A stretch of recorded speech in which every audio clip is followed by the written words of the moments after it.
dear colleagues, I'm happy to introduce you, Mr. President, Herman. We met each other. I don't know anything about technique, but I hope it works like that. Yeah. We met each other in 1965. We were both laureate of a European eloquence tournament, and as laureates we went together to Luxembourg, where we were received by the high authority of the European Coal and Steel Community. So this is history.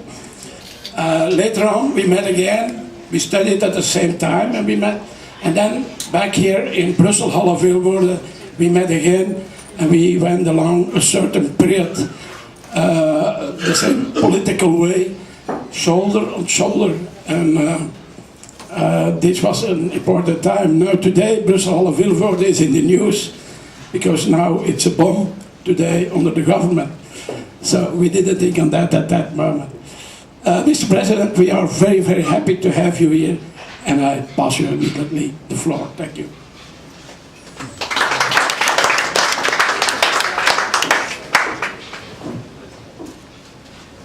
Mr. President of the International Federation of Agriculture Journalists, dear President of the Congress and good friend, chef for so many years, our friends, Vice President of the Congress, where is he? Jacques van Outrieve, long-standing friend also.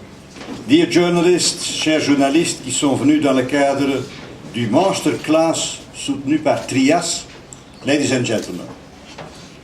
I accepted to take the floor here because my family and myself are very much involved in the world of agriculture.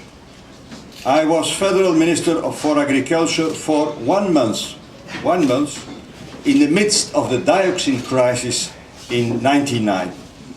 My brother was during 4 years Flemish Minister of Agriculture, and my daughter is responsible for the organization of this conference. So my family is very much involved in agriculture.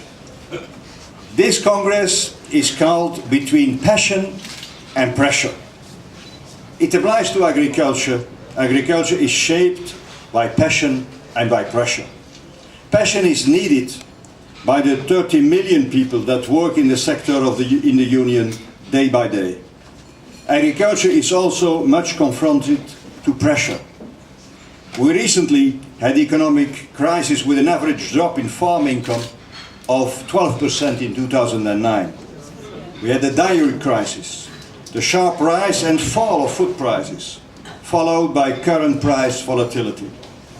The unprecedented world food price increase in 2007 and 2008 caused major concern over food security.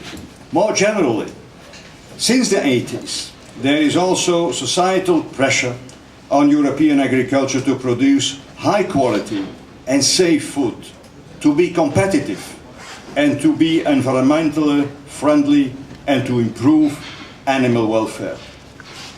Let me add a third word beginning with P to this equation.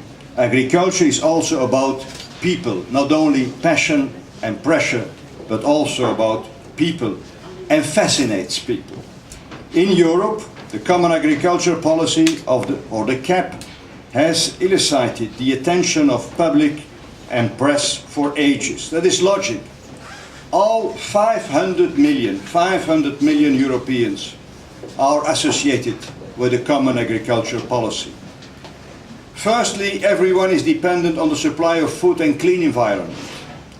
Secondly, 56% of the European citizens live in rural areas. Thirdly, the CAP is a real, probably the only one, a real European policy.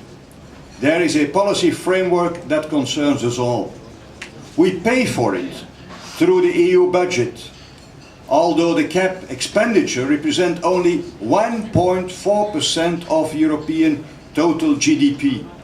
And of course we pay for it by national budgets. National policies are shaped by the CAP. And that is why your role is so valuable. As agriculture journalists, you inform the people about the sector which directly or indirectly affects them on a daily basis. Delivering factual and precise information to citizens in your countries is crucial in this regard.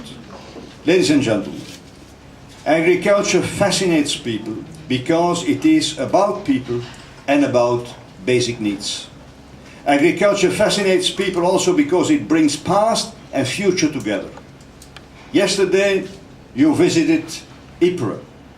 You had the chance there to see how farmers are directly confronted with the past, still uncovering bombs from the Great War whilst ploughing their fields. Also, the common agriculture policy is at a crossroads between Europe's past and its future. It was created at the very beginning of the European project. Its principles are anchored in the treaty since 1957. Its fundamentals survived and are still present today thanks to wise and gradual reforms. The European Council in March 2010 agreed that the CAP will need to support the EU strategy, quoting the Council. Conclusions. A sustainable, productive and competitive agricultural sector will make an important contribution to the new European Economic Strategy 2020, considering the growth and employment potential of rural areas whilst ensuring fair competition. A new round of reform is being prepared by the European institutions with this aim. Engineering the policies of the future begins with building on lessons from the past, keeping what is good and adapting what can be better.